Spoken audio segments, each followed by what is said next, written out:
જય દ્વારકાધીશ. કેમ છો બધા? મજામાં? હું છું કિંજલ સોલંકી, જૂનાગઢથી. ગયા વિડીયોમાં મેં કીધું હતું કે આઈબ્રાનું માપ કઈ રીતે લેવાનું છે, આઈબ્રો લોંગ કઈ રીતે રાખવો છે. તો આજે હું તમને એ કહીશ. રાઈટ, આપણે આઈબ્રાનું માપ પહેલું છે ને અહીંથી આવશે અને બીજું અહીંથી લેવાનું છે અને થર્ડ અહીંથી આપણે માપ લેવાનું છે. રાઈટ, પહેલું માપ અહીંથી કવર થશે અને સેકન્ડ માપ અહીંથી થશે અને પોઈન્ટ ઉપરથી અહીંથી માપ કવર થશે. ઓકે, અને જ્યારે માપ લ્યો ત્યારે નોઝની કન્ડિશન જોઈ અને પછી માપ લેવાનું છે. રાઈટ, અને બેના પોઈન્ટ સરખા થાય તો માપ સરખું આવે, બાકી માપ સરખું આવશે નહીં.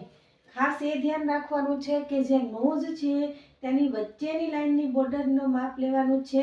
પહેલું અહીંથી, બીજું અહીંથી ને થર્ડ અહીંથી. રાઈટ, આ રીતે માપ લેવાનું છે. નીચેની લાઈનની બોર્ડરનું માપ લેવાનું છે તો પહેલાં અહીંથી કવર થશે, અહીંનું માપ લઈ અને પછી અહીંથી માપ લેવાનું છે અને પછી લાસ્ટનું માપ લેવાનું છે. ઓકે, તો આ રીતે આઈબ્રાના માપ આપણે લઈ શકીએ છીએ.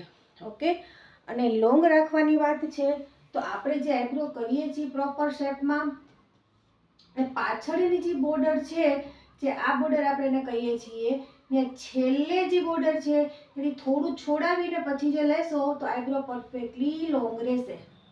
ઓકે, તો આ રીતે આજે આપણે આઈબ્રાનું માપ લીધું છે. નેક્સ્ટ વિડીયોમાં હું એ તમને કહીશ કે આઈબ્રાના શેપ કયા છે, કયા પ્રકારના છે. ત્યાં સુધી જય શ્રી કૃષ્ણ, રાધે રાધે. અને હા, મારા વિડીયોને લાઈક કરજો, શેર કરજો અને ફોલો કરજો.